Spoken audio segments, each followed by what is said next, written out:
On the 5th of January 1942, as exultant shouts of victory resounded in the streets of Tokyo, Admiral Isoroku Yamamoto instructed the staff of the Imperial Combined Fleet to begin preparing for the second stage of operations in the Pacific War. His study of the situation, reports on the Philippines, Malaya, and points south, indicated that Japanese troops in a few months would be in control of East Asia and the other areas they had attacked in December. So Yamamoto told his chief of staff, Matome Ugaki, that he wanted the plans to be completed by the middle of February. The speed with which the Japanese had conquered the Western Pacific astounded the planners in Tokyo and brought about sharp disagreement within the Imperial General Staff. The ardent military nationalists wanted to press on as long as Japan was victorious, no matter how far afield such planning led.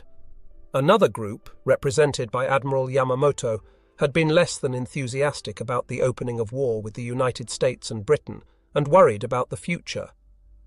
One reason Yamamoto was at sea aboard the Combined Fleet flagship Yamato was that friends on the Imperial General Staff had worried that if he remained in Tokyo he would be assassinated because of his public opposition to unlimited war. Even now his opinions were no secret from those around him. His chief of staff, Admiral Ugaki, wrote in his diary about the need for far-sighted statesmanship following this first month of glorious victory. Those were words that Yamamoto often used in warning that Japan could not war on the Western powers and hoped to win in the long run. Yamamoto's open criticism of the politicians was aimed at Prince Konoye and others who did not seem to know what sort of war Japan should wage in the Pacific. 3 months before Pearl Harbor, Yamamoto had met with a friend, Ryoichi Sasakawa, president of the ultra-nationalist Kokusue Dome organization at the Imperial Navy Club in Shiba. Yamamoto, warning his friend that war was inevitable because of decisions taken by the politicians, said that at first we'll have everything our own way, stretching out like an octopus spreading its tentacles. And now, just a month after the war had begun, the octopus was spread almost flat. Yamamoto, however, had also warned his old friend that the euphoria could not last. The time, he said, for political action was the moment that Singapore fell. That disaster would unsettle the British in India, and they would undoubtedly be willing to listen to talk of peace. Yamamoto knew the British well. He had been a member of the delegations to the London naval conferences of 1930 and 1934. He also knew the Americans, and he had been Japanese naval attaché in Washington from 1926 to 1908. He agreed that once war was started by the politicians, a major victory must be won quickly.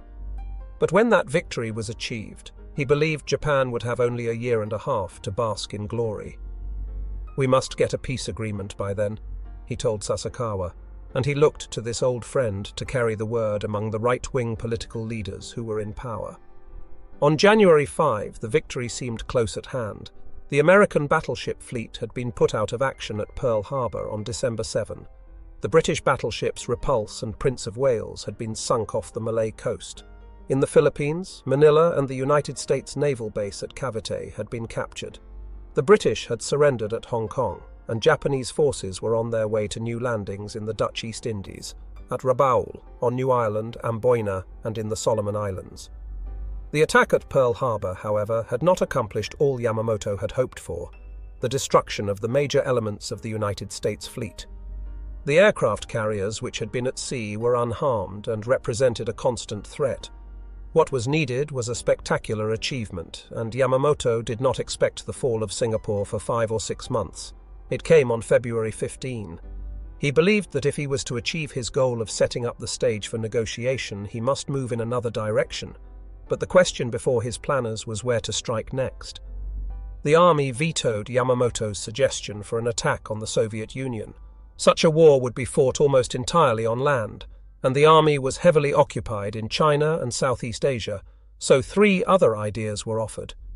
Yamamoto's favourite was to attack in the Indian Ocean, invade Ceylon, draw out the British Far Eastern Fleet and destroy it as Yamamoto had destroyed the American ships at Pearl Harbor, and then push into the Middle East to link up with the Germans, who were driving toward the Soviet oil fields in the Caucasus. Thus, the Japanese Navy would be assured of all the oil it needed.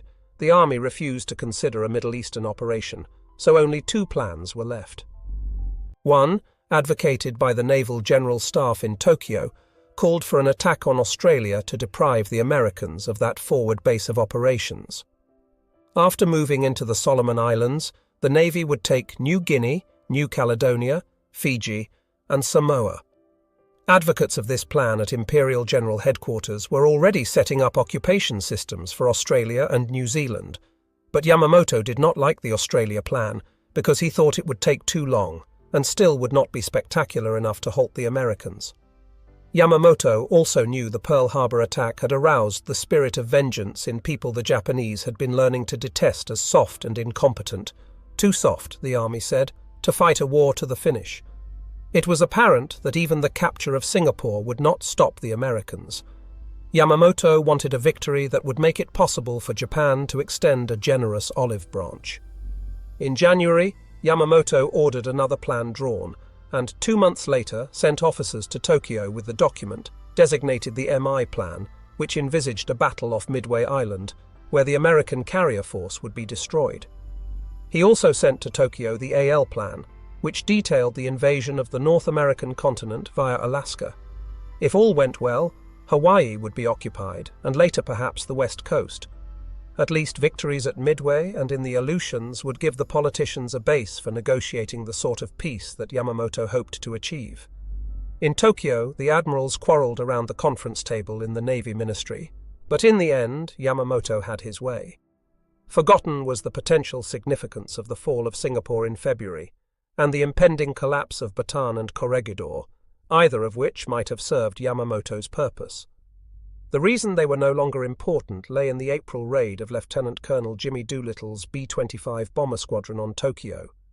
The Doolittle Raid had shocked the Japanese into a realization that the Americans were only beginning to fight. In June, after the Midway operation flamed into disaster for Japan, there was no time for recrimination. Indeed, the army did not even know the full extent of the defeat. The news of the destruction of 4 big fleet carriers was carefully suppressed so that it was known only at the highest levels of the Navy. While Yamamoto had been off on his Midway excursion, the Naval General Staff in Tokyo had moved the Navy and its air forces steadily southward to set up the forthcoming attempt to cut off Australia.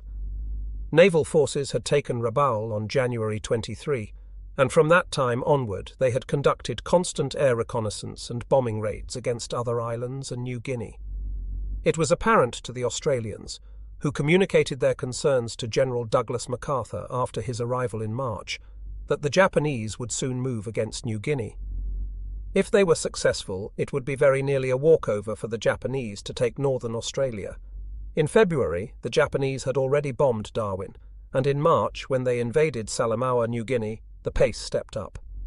In May, just before the Midway battle, the Japanese sent an occupation force toward Port Moresby, but it was turned back by the fierce defense of the Americans and Australians in the carrier battle of the Coral Sea.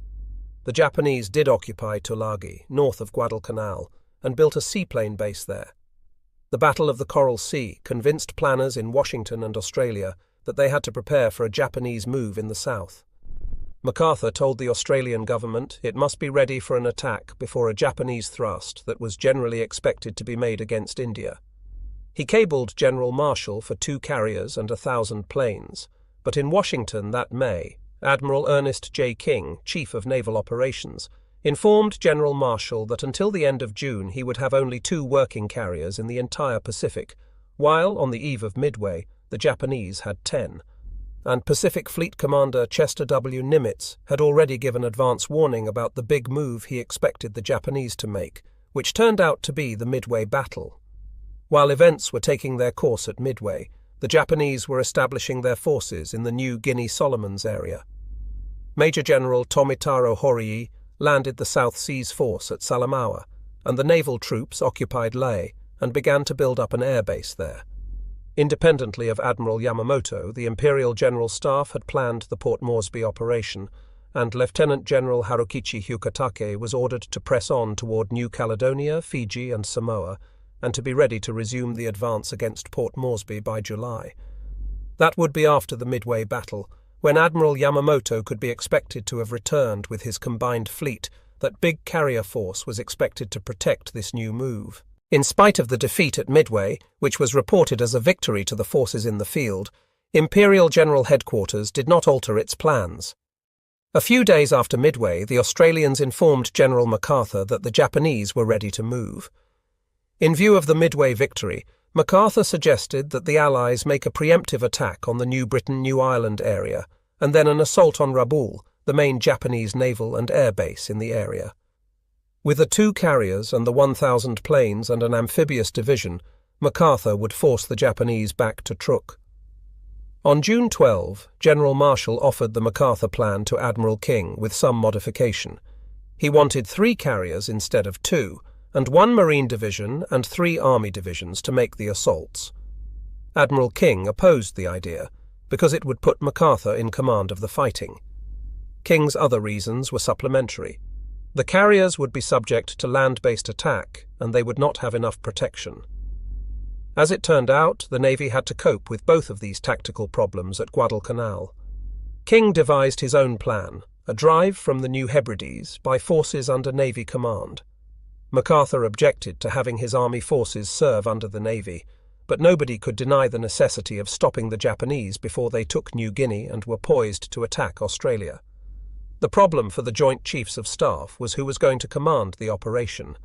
They gave Phase 1 the primary task of taking the Santa Cruz Islands, Tulagi, and adjacent positions to Admiral King. Guadalcanal was just a spot on the map with no known tactical or strategic value. It did not even merit a name in this JCS plan. General MacArthur was thrown a SOP. After Phase 1, he was to take over and mop up the Japanese in the rest of the Solomons, Rabaul, and New Guinea. Admiral King was given his way because the Joint Chiefs of Staff recognized that King had already planned a defense line down the Pacific to protect Australia, and his plan would need relatively less force than MacArthur's. Thousands of troops were training in New Caledonia, and King had wheedled General Arnold into sending several squadrons of United States Army Air Force planes there. He had reinforced Samoa and Efate in the New Hebrides, and he planned to put a base in Tonga. Admiral Wilson Brown, whose indecisiveness at the time of the Wake Island crisis had aroused King's annoyance, was shipped off to a newly established unit called the Amphibious Training Command. At San Diego, he and Marine Major General Holland Smith were told to develop new techniques for island warfare. Rear Admiral Richmond Kelly Turner, King's chief plans officer, suggested that the first effort must be to hold the line in the South Pacific while training the amphibious forces. The second stage would be a combined offensive by the United States, Australia, and New Zealand through the Solomon Islands to the Bismarck Archipelago and the Admiralty Islands. The third stage would involve seizure of the Caroline and Marshall Islands, and the fourth stage would take the Allies either to the Dutch East Indies or to the Philippines. Admiral King approved this plan. It was just what he himself envisioned, and he made arrangements to bring Vice Admiral Robert L. Gormley, who was serving as a naval observer in London, to head the South Pacific Command. King detached Rear Admiral Turner from the Plans Division and told him to get ready to take over as commander of the amphibious operation. All this was done even before the Japanese assault on Port Moresby and Tulagi. Vice Admiral Gormley left Washington on May 1. He would take command of the South Pacific Force on June 19, but first he had to go to Pearl Harbor to report to Admiral Nimitz, who would be his direct superior. By the time Gormley got to Pearl Harbor, the Japanese offensive was already beginning in the South Pacific. On May 22, an Army plane saw a Japanese photo reconnaissance aircraft taking pictures of Guadalcanal. Army intelligence suggested that the Japanese were preparing to build an airfield there. On June 25, Army intelligence reported that the grass on the island's central plain had been burned off, and tents had gone up in the area. A wharf was under construction at Lunga. 6 days later, an Australian coast watcher on Guadalcanal reported that construction of an airfield was only awaiting the arrival of Japanese construction units. He even knew the names: the 11th and 13th Pioneer Forces, which were the equivalent of American CB units. This information was confirmed in a radio interception made by Nimitz's intelligence officers at Pearl Harbor. The Pacific Fleet's radio intelligence group, which had broken parts of the Japanese naval code, picked up a message saying that the 11th and 13th Pioneer Forces would arrive at their destination on July 4, and Fleet intelligence put 2 and 2 together. Admiral Turner happened to be visiting Pearl Harbor that day on his way to prepare for the amphibious landing somewhere in the South Pacific. When Admiral Nimitz received the radio intelligence report, Admiral Turner knew where he was going. It could be no place but the Solomons. Within 2 weeks, Turner was in Wellington, where he boarded his flagship, the USS Macaulay, the former Grace Line passenger ship Santa Barbara. His task was to train a whole amphibious task force in 1 month. As Turner began to move ships and men around, Admiral Gormley was on his way to Melbourne to confer with General MacArthur. Gormley left New Zealand with his head full of gloomy thoughts about the foolishness of trying to stage an amphibious operation when no one knew how to do it. MacArthur, who had his own reasons for disliking the plan, agreed with him entirely. They also agreed that with the planes at hand, they could not guarantee the landings sufficient air coverage. After all, this meeting occurred on July 18, and the landings were to be made in 3 weeks. They sent a dispatch back to Washington, recommending that the operation be deferred, but King was not happy with that message. King had told his new commander that he was handing him a difficult job, and that he would not be able to give him the proper tools until perhaps the fall. The answer was no, the invasion would proceed as planned. Now Gormley had left Washington convinced that the United States was not ready for aggressive action in the South Pacific. His gloom increased when he tried and failed to get Seabees and other units sent immediately to New Zealand. From the beginning, the Guadalcanal invasion plan was notable for failures of intelligence. All concerned commands knew that an operation was in the offing, particularly after July 10, when Admiral Nimitz sent Admiral Gormley his operations orders. The major Japanese airbase was located at Rabaul. Planes from those fields could stop at Guadalcanal, refuel, and then bomb Australia. There was no doubt that they could strike a deadly blow at the Allied build-up. But on July 10, the Allied Intelligence Service's report reaching King contained only a casual comment about airfield construction at Guadalcanal, and a few days later a report located the field on the wrong side of the island. By the end of July, the Japanese had completed the airfield, and back at Combined Fleet Headquarters in Japan, Admiral Yamamoto gave orders that the first staged mission would leave Rabaul on August 14. As commander of the overall United States operation, Admiral Gormley tried desperately to get more help, to build advance bases, to bring in more planes. But everywhere he turned, he learned the truth of Admiral King's assertion that he would not be able to provide Gormley with proper tools. The supplies of the invasion forces, for example, were loaded hodgepodge aboard the transports. At Auckland there were plenty of docks, so that the ships could have been unloaded and reloaded with supplies in the order of their intended use.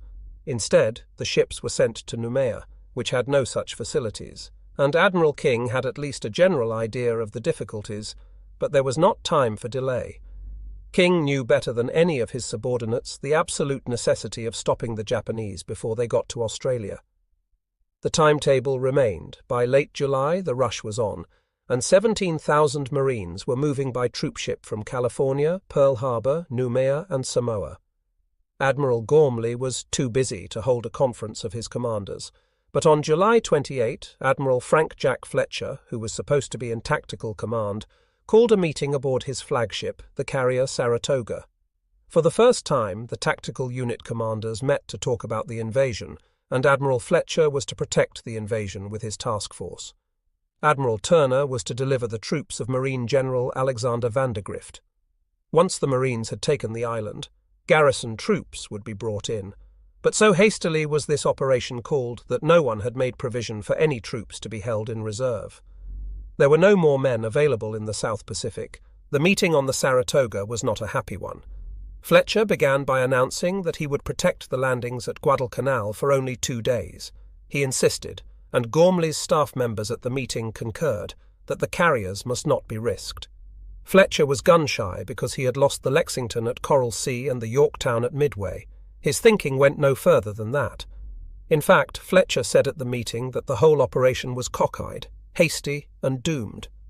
Admiral Turner, who had a better idea of the global military picture than any other man in the cabin that day, chided his superior. There was no point in that sort of argument, he said, and the decision had been made to risk all. It was their job to carry out orders. Fletcher ought to have known all that. After Coral Sea, Admiral King had been so displeased with Fletcher's constant avoidance of action that he had insisted Admiral Nimitz ascertain the condition of Fletcher's fighting spirit. Nimitz was a kindly man, and he liked Fletcher. He had given the carrier commander a pep talk, and then, when the Battle of Midway was won, Fletcher, who was in command there, could hardly be faulted.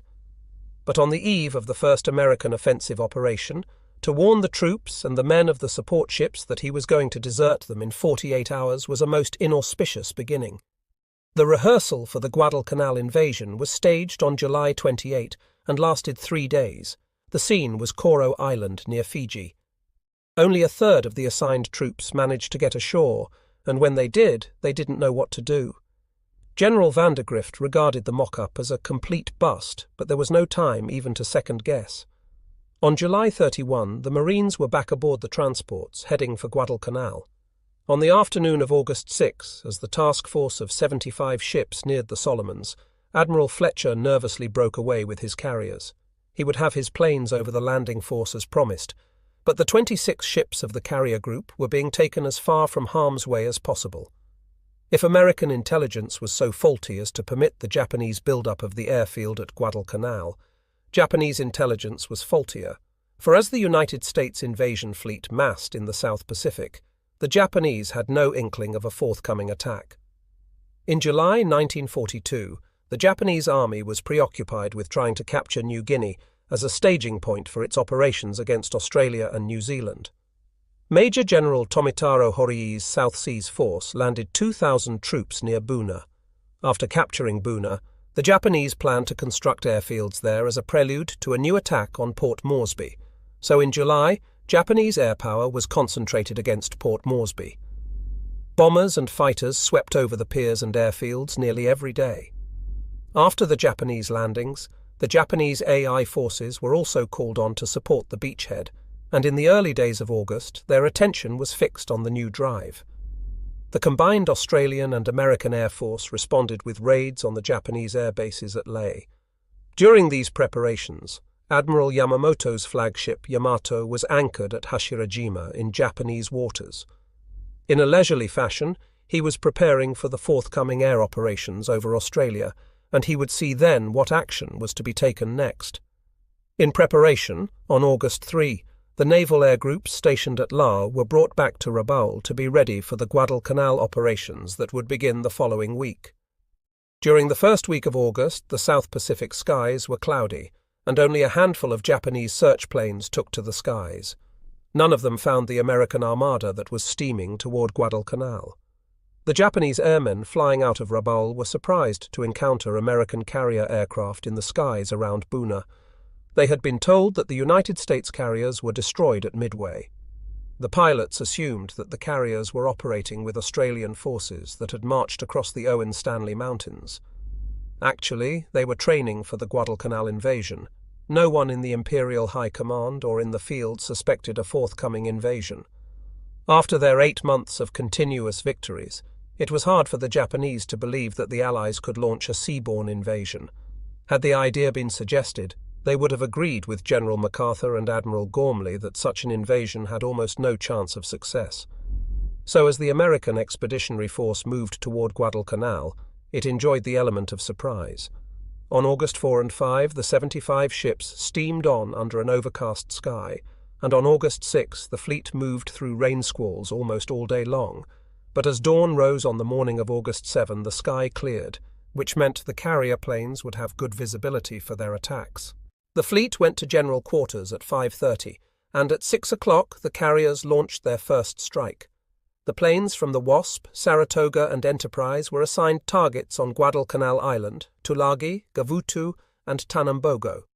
The Japanese had established a seaplane base on Gavutu and Tanambogo, which were connected by a causeway.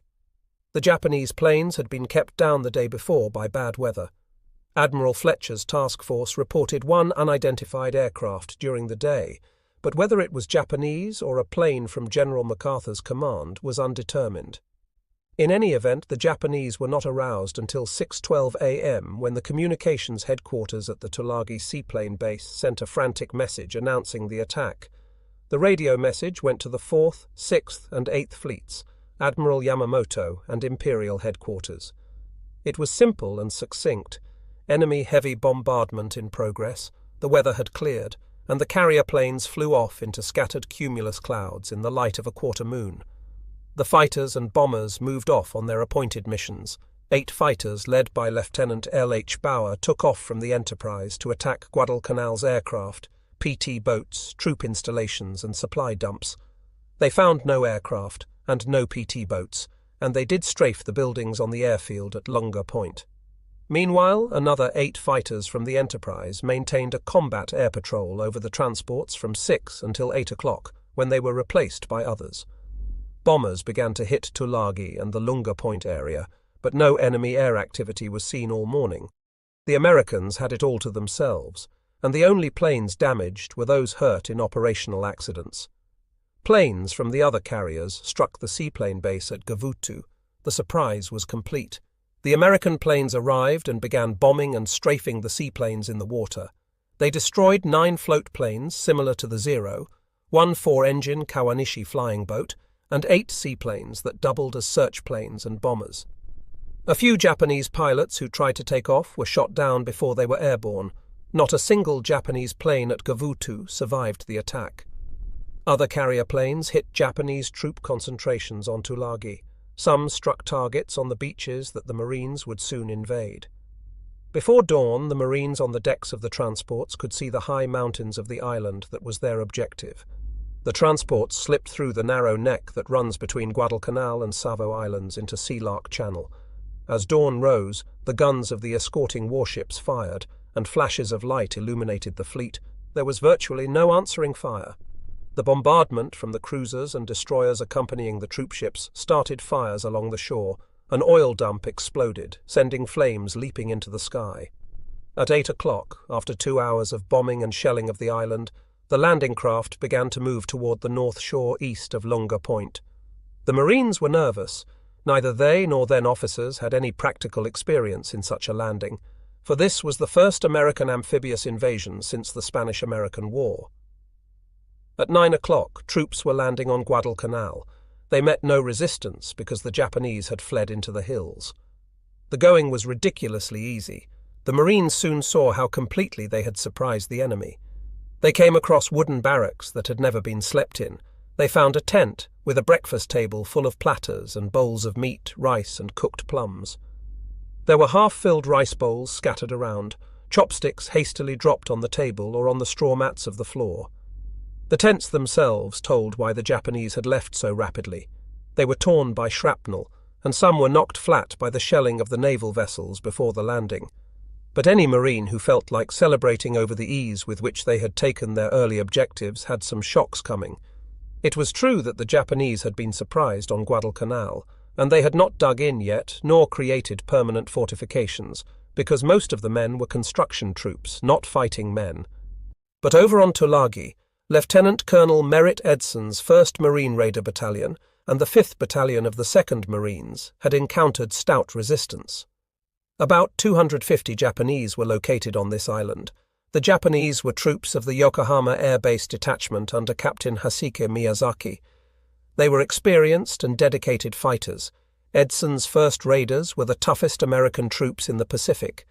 They were all volunteers, chosen from the ranks of a force known for its fighting qualities. The Raider concept had come from Lieutenant Colonel Evans Carlson's recommendation for creation of a commando force, and Carlson's experience had included a service tour of several months with the Chinese Communist 8th Route Army in its guerrilla struggles against the Japanese in North China. Edson's raiders had trained for many months under Spartan conditions, and when they came to Guadalcanal, they already had a powerful reputation. As it turned out, they would need every trick they had learned and would learn some new ones. This invasion was the first contact between highly trained American troops and seasoned Japanese veterans since the war had begun in December. The Japanese had a reputation even more fearsome than that of the Raider battalions, gained through the phenomenally rapid march of their forces through the Philippines, Malaya, and the East Indies. For months, Tokyo had crowed over its victories, and half the world had come to believe the Japanese were invincible, a reputation the Imperial High Command was pleased to encourage. Tulagi, then, was in a sense the first testing ground. Edson's troops landed at 8:15 a.m. on the northwestern part of the island, and at the beginning the going did not seem much harder than it was on Guadalcanal. They encountered some resistance from a few outposts. The northwest part of Tulagi was covered with thick jungle, small trees, vines, and bougainvillea, with its beautiful leaves and sharp thorns. At first, the terrain seemed to be the worst obstacle. Edson lost only one man, and that one to a sniper as the Marines hit the beach. Edson planned to move inland to a ridge that ran the length of the island, and then work along the top of that ridge, clearing the slopes as they moved south. But the terrain was so difficult that it took 3 hours for the men to chop their way along 1.5 miles of rising ground. Having reached the ridgeline, the Marines moved ahead, came out of the jungle, and ran straight into the central Japanese defences, built on the hillside. The Japanese had constructed dugouts and rock embrasures, and had placed their machine guns carefully to create interlocking fields of fire.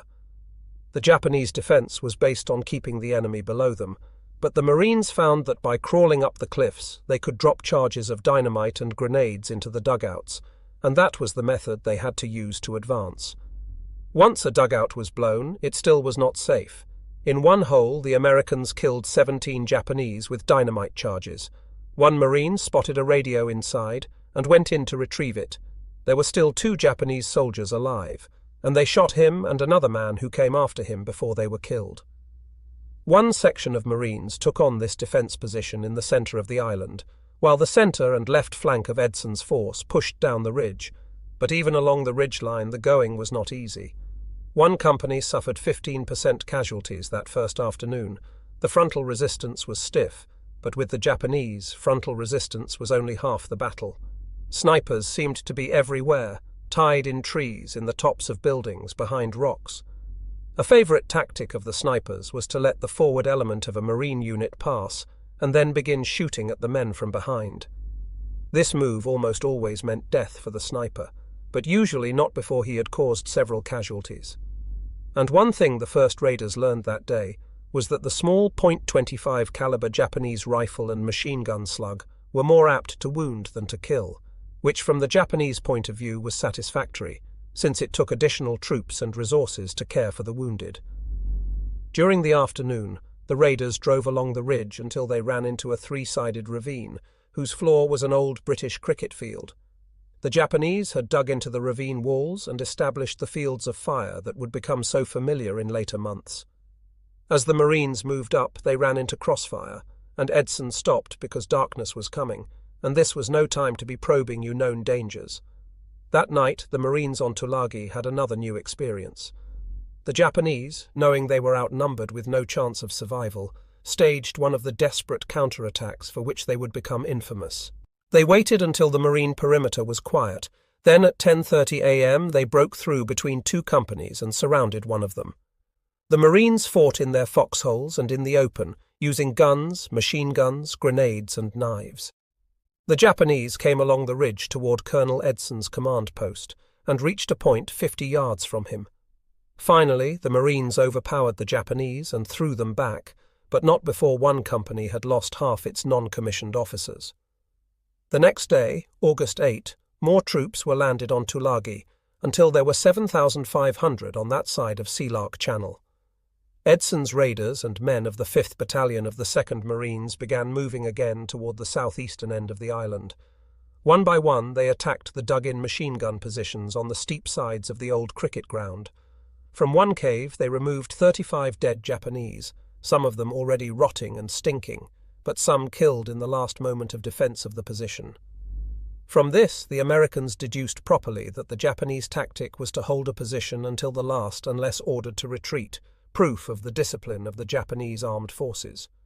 Those troops who surrendered on Guadalcanal were mostly members of labor battalions, not combat troops. The raiders that second day encountered dozens of examples of a spirit they had not seen before. In one dugout, they cornered 3 Japanese officers, who at the end had only one loaded pistol among them. As the Marines were ready to make the final assault, they heard 3 shots. When they entered the dugout, they discovered 3 bodies and an empty pistol. One officer had fired all but his last 3 rounds, then shot his 2 companions and himself. In those first days, this suicidal attitude surprised the Marines. It was hard for an American to understand how cornered or wounded men with no hope of survival in their hole, knowing that the enemy had an enormous material and numerical advantage, would almost invariably choose death to surrender. It took some getting used to, but after a few Japanese had pretended to surrender, only to pull out guns or bayonets to attack their captors, or to explode grenades to kill themselves and their enemies, the Marines took the Japanese on their own terms. Thereafter, there was virtually no further attempt to persuade Japanese soldiers to surrender. Tulagi was brought under control on that second day, although not all the Japanese on the island had been killed. For days afterward, Japanese snipers harassed the American troops, until the last sniper was killed. One gets a feel for the stubbornness of the fighting on Tulagi in the experience of Gunnery Sergeant Angus Goss. He had gone ahead of his men to attack a cave near the cricket field. The Japanese had fired sporadically from that position. He moved up close enough to throw hand grenades into the cave, and the Marines had been trained to pull the ring pin of the egg-shaped grenade, throw, count slowly, and hear the explosion. Sergeant Goss pulled the pin, threw, and counted. On 6, the grenade was lobbed back out of the cave, and he had to duck to escape the blast of his own weapon. After another identical experience, he held the grenade for 3 seconds, then threw 4, 5, 6, and out it came again.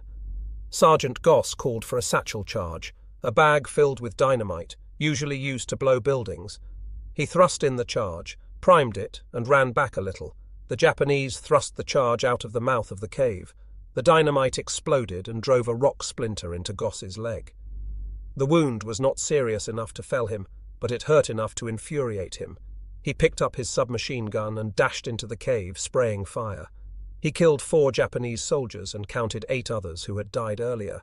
If possible, the fighting on Gavutu and Tanambogo was worse than that on Tulagi.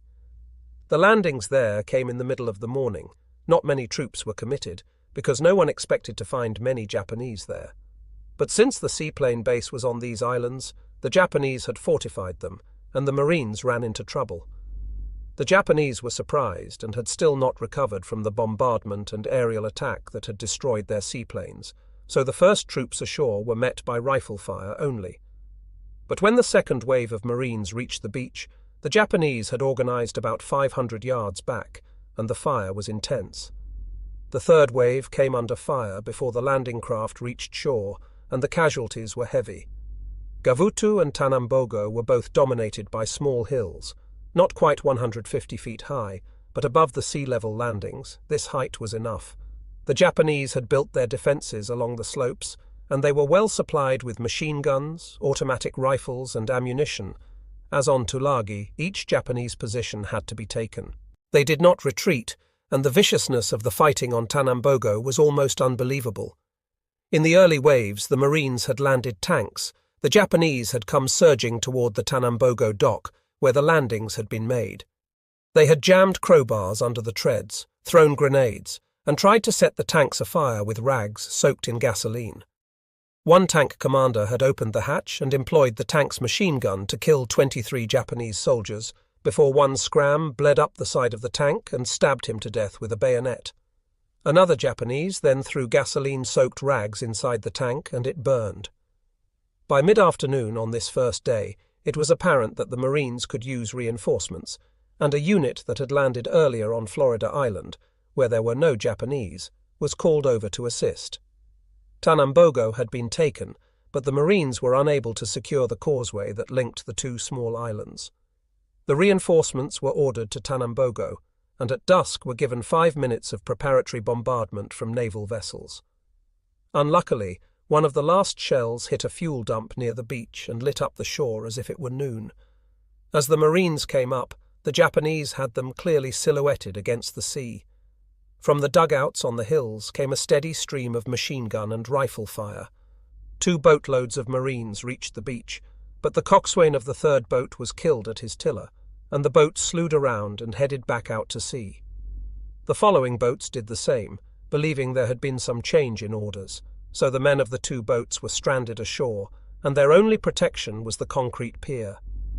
The Japanese were firing. As soon as the Americans returned the fire, The Japanese spotted the position by the tracers. Soon several men were down. One boat retired, taking the wounded, and it was some time before the confusion was eliminated and other boats began to land. Meanwhile, the Japanese launched a counterattack on the beach. Captain Crane, the leader of the unit, was cut off from his boat, and he and 5 men hid in the brush, and in the darkness they escaped to return to the beach after the Japanese had drawn back to their hillside positions. Eventually they were extricated, but it was 4 o'clock on the morning of August 8 before another unit landed and was able to secure the causeway. When the fighting started, there were 500 Japanese on the connecting islets of Gavutu and Tanambogo. When the fighting ended, there were none. Early on the morning of August 7, the Tulagi radio station flashed the first word of the United States assault to Rabaul. The astounding news reached the Rabaul airfield just as the pilots of the early morning missions were preparing to take off for another day's harassment of the Australians on New Guinea. The orders were immediately cancelled, and all available planes were dispatched to strike the American invasion force. Before the planes could take off, they received the unwelcome news from Tulagi that the entire flying boat flotilla had been destroyed. Then contact with Tulagi was broken, which could only mean that the base there had been overrun. At 8:30 a.m., a flight of 27 twin-engine Betty bombers took off from Rabaul. They had been loaded for the strike against Australian forces on New Guinea, so they carried bombs instead of torpedoes. 18 Zero fighters accompanied them as they climbed to 13,000 feet, flew east to Buka Island and turned south along the Bougainville coast. They were picked up by 4 Enterprise planes just after 1 o'clock in the afternoon. The Enterprise fighters were flying at 18,000 feet, when down below they spotted the large formation of Betty bombers, escorted by the Zeros, just above Florida Island. The F-4Fs attacked, and Lieutenant V.P. Dupois shot down 1 bomber. 4 others began to smoke and were listed as probables. But after this initial run, the Zeros joined the fight, and the F-4Fs broke off to take refuge in cloud cover, as they had been instructed to do. They had been hard hit. One of the F-4Fs had been shot down, and Lieutenant Dupois' plane was so badly shot up he had to make an emergency landing on the Wasp. Lieutenant G.E. Fireball led another flight of 6 fighters from the Enterprise, and they found the enemy off Santa Isabel Island. The Zeros came in fast, 10 of them, and attacked 3 of the fighters. All 3 F-4Fs were shot down. The other 3 American fighters attacked the bombers, and Ensign R.N. Diskay shot down 1 Betty. The first kill of a Zero was made by radio electrician T.W. Rhodes, but the Zeros came after them in force, and the F-4Fs ducked into clouds to hide. There were 10 Zeros after them in 2 formations, and they came in, observing the Japanese rule: never let your wingman out of sight. They attacked the F-4Fs from the starboard quarter, and Lieutenant Fireball and enlisted pilot W.S. Stevenson Jr. and pilot machinist W.H. Warden were shot down. One of the coast watchers picked up Fireball from the water off Santa Isabel Island. A Guadalcanal coast watcher sent a canoe to rescue Warden off that same island, but Stevenson was not found. Aboard the other carriers, the story was much the same. The bombers were much easier targets. 6 fighters of Flight 323 ran into enemy bombers off Lunga Point and shot down 4 of them. Machinist D.E. Runyon destroyed 2 single-handedly, just after 2:30 a.m. in the afternoon. When the Japanese Betty bombers and Zero fighters began their run over the islands, coast watchers were on the alert. Paul Edward Mason, a copra planter in peacetime, was stationed on Malabita Hill on Bougainville, overlooking Buin. At 9 o'clock in the morning, he sent a message that 24 Japanese bombers were heading toward Guadalcanal. They were still 400 miles, or 2¼ hours away from the target, when that message was broadcast back from Pearl Harbor to the fleet. That message reached the invasion fleet in plenty of time for preparations. The reaction of HMAS Canberra, one of the Australian cruisers, was typical. When the word came, the boatswain's mate piped the message: "The ship will be attacked at noon by 24 torpedo bombers. All hands will pipe to dinner at 11 o'clock, and the torpedo bombers came in right on schedule. The United States fighters climbed above them to 20,000 feet as the bombers reached the north shore of Guadalcanal and looked down on the invasion fleet at noon. The American carrier fighters and the guns of the ships were ready for them, For the first time in the South Pacific, the Japanese were feeling the results of counterattack. The American fighter planes were quite effective against the twin-engine bombers. Of the 24 Bettys that finally arrived over Guadalcanal, all but one were shot down, and the only damage sustained in that first attack was to the destroyer Mugford, which was hit by a bomb. Against the Zero fighters, however, it was a different story. Pilot officer Saburo Sakai, Japan's leading ace, was among those 18 chosen for their skill to make this first long-range mission. Over the target, the Japanese force was jumped by F-4F Wildcats from the carriers, and they went in straight for the bombers, ignoring the Zeros. The Zeros protected the bombers as well as they could, but then turned to the American fighters. Sakai was puzzled by the American tactics. The Navy pilots dived against the Zeros, but if they missed on the first pass, they scattered and evaded. They had been instructed well by their intelligence officers, who knew that the Zero was superior in turning and climbing ability, as well as faster.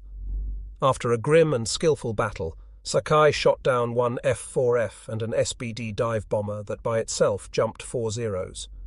Several other Japanese pilots made kills. While 1 Zero was lost, pilot Sakai attacked a group of the SBD torpedo bombers, thinking they were fighters, and ran straight into 4 spitting machine guns manned by rear gunners who had him cold as he came in. His Zero was badly smashed and he was seriously wounded, yet he managed to fly the plane back to Rabaul and land it before collapsing. In the air, the Japanese still had a temporary advantage in the quality of the Zero, but already the Americans in their F-4Fs were beginning to learn to use the limitations of the enemy to their advantage. The matter of control of the air was obviously going to be hotly contested. At this particular moment, the Americans had the advantage of propinquity with the carriers close offshore, but the Japanese had the advantage of numbers at Rabaul, and the American effort was seriously hampered by the superiority of the Japanese Zeros over the American fighters. The carrier pilots were flying the F-4F Wildcat, which was not as fast or as maneuverable as the Zero, and the Japanese could fly rings around them. The one advantage of the F-4F was its sturdy construction and armor protection, all that was needed to keep the ratio of lost planes as low as it was for the Americans. At Rabaul, the Japanese recovered rapidly from the surprise of the American invasion, but the problem for the Japanese fighters was the 1,100-mile round trip. For that reason, on the first day, Commander Nakajima, the leader of the fighter squadron, had resisted demands by higher authority that all Zeros available be sent into the fight, and had dispatched only his most experienced flyers. He was soon to be sending others, and the losses grew more serious, largely because of the vast distances to be traversed. By nightfall of the first day, the United States invasion seemed secure. The American troops had moved up near the airfield and had not encountered any substantial resistance. One prisoner was captured, and he indicated that there were only about 600 combat troops on the island and 1,400 labourers, and that they had fled to the opposite side. Admiral Turner had moved 11,000 Marines ashore, and vast piles of ammunition, food, and other supplies crowded the beaches. General Vandergrift had noticed that the beach force was unable to assimilate the supplies, but fearing that the carriers would soon move out, he was glad to see the supplies still coming in. He did establish a second beachhead, but it was soon crowded as badly as the first. At 8:40 a.m. on the morning of August 8, Coast Watcher Jack Red at Buka Passage spotted 45 Japanese dive bombers that had taken off from Kavieng. 30 minutes later, Pearl Harbor repeated the broadcast to the ships. The carrier planes attacked and destroyed many of the enemy bombers, but on this day the United States ships did not escape unscathed. A blazing bomber dived into the deck of the transport George F. Elliott and set it afire. One dive bomber sent a torpedo into the destroyer Jarvis, putting it out of action. That morning, the planes of the Enterprise and the other carriers took off on their missions and found the skies clear. They strafed and bombed troop concentrations along the Tenarue River, and they worked over the airfield again. At about 10 o'clock, 3 fighters from the Enterprise discovered a group of Japanese torpedo bombers coming in low over the surface of the water to attack the transports. The Americans jumped them. Machinist Runyon shot down 1 bomber and 1 fighter, Ensign V.H. Rouse shot down 2 twin-engine torpedo bombers, and Ensign J.D. Shoemaker shot down another. That was the end of the air activity for the day. At nightfall, the Enterprise's Fighting Six counted its losses. 6 pilots shot down by Zeros. The Japanese Zero fighters still had the edge in experience and aircraft, but the American pilots were already beginning to learn tricks of the trade. The commander of the Enterprise Air Group concluded that the Zero had 2 major weaknesses: limited firepower and inability to withstand punishment. Because of the Zero's superior rate of climb, maneuverability, and fuel capacity, the F-4F pilots were warned to stick close together, and when attacked, each 2-plane element should set up a scissors movement, constantly turning toward each other. Thus, the pair of F-4Fs could concentrate their superior firepower on the enemy, while they knew their own planes could absorb an enormous amount of punishment. On the ground, the Marines fought fierce Japanese opposition on Tulagi, Gavutu, and Tanambogo. On Tulagi, they suffered 90 casualties, but took control of the island by the end of the second day. The Japanese garrison of 250 men fought to the end. 200 men were killed, 3 surrendered, and the rest swam the strait to Florida Island to continue fighting. On Gavutu and Tanambogo, the Marines suffered 250 casualties. The 500-man Japanese garrison was wiped out to the last man. The fierceness of this fighting on Tulagi was in sharp contrast with the easy advance of the Marines on Guadalcanal. There, on the morning of August 8, the Marines reached the edge of the airport they would name Henderson Field. After a flyer killed at Midway, they were beginning to develop a contempt for the enemy. "I wish those fucking Japanese would come out and fight," one Marine said within the hearing of Richard Tregaskis, the international news service correspondent who had accompanied the invasion. "All they do is run into the jungle. On the surface, then, the Marines couldn't ask for a finer war, but the officers were edgy that second afternoon. It was too easy." At sea, the Americans apparently had no opposition either. A few Japanese patrol craft and tenders and 1 or 2 transports had been caught off the shore, and they had been destroyed in the first hours of the invasion by shelling and bombing. Only in the air were the Japanese giving the Americans pause. Most of those first waves of bombers were destroyed, but the cost of meeting the Zeros was 21 of Admiral Fletcher's 99 carrier planes. That loss, not high by operational standards, convinced Fletcher that his decision to withdraw was sound. At 6 o'clock that evening, Fletcher asked Admiral Gormley to allow him to withdraw his carriers. He withdrew before he had a reply. When Admiral Turner intercepted Fletcher's dispatch, he realized that the carrier withdrawal would leave him without any air cover. The number of Japanese planes could be expected to increase sharply as the enemy brought down more aircraft through the island chain. As Fletcher began to withdraw, the Japanese were moving in force. When the word invasion had been flashed from Guadalcanal to Rabaul, Vice Admiral Gunichi Mikawa had reacted immediately. Admiral Mikawa was commander of the Japanese 8th Fleet and the Outer South Seas Force, which meant he had the responsibility for the whole South Pacific operation. His first move was to load 6 small transports with troops and dispatch them with destroyer escort to reinforce the 2,000-man Guadalcanal garrison. But the convoy ran into the American submarine S-38, which was operating out of Australia following the fall of the Philippines. The S-38 sank the transport Meio Maru with 342 men aboard. The sinking, coupled with the reports of the enormous American invasion flotilla, persuaded the admiral that it was too dangerous at the moment to try to reinforce the garrison, and he called back the other 5 transports. By that time, Japanese naval assistance was already on the way to Guadalcanal. Admiral Mikawa had been lucky in the matter of timing. Early on the morning of August 7, as the Tulagi garrison sent its last message, 5 heavy cruisers left Cavite on the northern tip of New Ireland. 3 of them were headed northeast for Manus Island in the Admiralty Group, and 2 were bound for Rabaul. Admiral Mikawa soon ordered all 5 cruisers to hasten to Rabaul.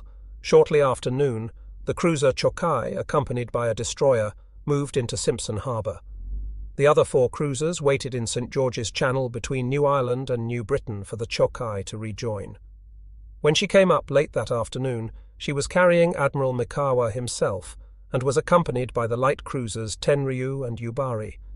So the Japanese moved toward Guadalcanal with 5 heavy cruisers, 2 light cruisers, and a destroyer. As they sped south, Admiral Mikawa composed his battle plan. By cutting speed, They could delay their arrival until after midnight on August 8 and make a surprise night attack on the American forces at the beachhead. The admiral knew that the Americans had several carriers in that area, while he had none. A night attack was a guarantee that he would not be harassed by American planes, since the Americans had no record of proficiency in night aerial operations. In fact, the Americans had no record of competence in any sort of night naval operations, while this aspect of tactics had become a Japanese specialty. Mikawa's problem that afternoon was how to move close to Guadalcanal without coming in too soon, and still not give away the element of surprise. He had to attack to support the Guadalcanal defenders, but if he could surprise the enemy, the effectiveness would be enormous. The admiral did not know it just then, but the nature of the divided command, the inferiority of the American air intelligence system, and the lack of clearly defined search methods would all play directly into his hands. For intelligence about Japanese ship movements, the Americans at Guadalcanal had to depend on air search and submarine reports. Only under the most special circumstances would the reports of coast watchers be of much use concerning naval ship operations. Early in the day, the cruisers were sighted by United States B-17 Army bombers as they moved down toward Rabaul. On the evening of August 7, the Mikawa force was sighted by the S-38 just as it came out of St. George's Channel. That night, the commander of the S-38 reported the contact to Brisbane, but those two reports were not given much credence by American naval commanders, because Rabaul had become the Japanese Navy's forward base, and it was quite normal for ships to move in and out. The Americans saw no indication that the ships in question were steaming toward Guadalcanal. Admiral Gormley was responsible for the coordination of all elements of the American attack, but to secure air searches, he had to depend on several sources. First were the long-range B-17 bombers of General MacArthur's American Army Air Force and the Australian Army Air Force, part of MacArthur's command, which operated independently. Second was Admiral McCain's land-based Naval Air Force, which included a number of seaplane tenders and PBY patrol bombers. General MacArthur's planes were to take responsibility for the search of the Bismarck Islands, concentrating on the big naval and air base at Rabaul. McCain was to watch the northern approaches to the region, which meant Truk and the Marshalls. Admiral Fletcher's carrier planes were supposed to make short-range searches, but actually made none at all. Fletcher was bemused with his worries. Admiral Turner had looked at his charts and seen that the Japanese had a marvelous approach to the island of Guadalcanal along the west coast of Bougainville. Straight down between Choiseul Island and Vella La Vella, past Colombangara, between New Georgia and Santa Isabel, and then between Florida Island and Guadalcanal's north coast. The lane was christened the Slot. Soon it was to become infamous in American naval history. On the morning of August 8, 4 PBYs were scheduled to fly from Nandi on a 700-mile-long triangular pattern whose apex was the Fiji Islands. They would come up almost due west of Santa Cruz Island. 6 PBYs would fly search patterns from Espiritu Santo, northeast over the Santa Cruz Islands, and end at a point slightly above the Bismarcks, but far to the west of the Japanese task force. 6 PBYs would spread out from Malaita across the Slot from Guadalcanal to search an area north and west of the Slot. 3 B-17s were to search north of Guadalcanal on the night of August 7. When Admiral Turner studied the search plan for the following day, he found the Slot was completely uncovered. He asked Admiral McCain for a special search there the next day, but somehow, between Admiral Turner's flagship, Admiral McCain's headquarters, and the seaplane tender Mackinac at Malaita, the message was lost. The search was never made. Thus, on August 8, the Americans had left uncovered the most obvious approach of any enemy naval force to Guadalcanal.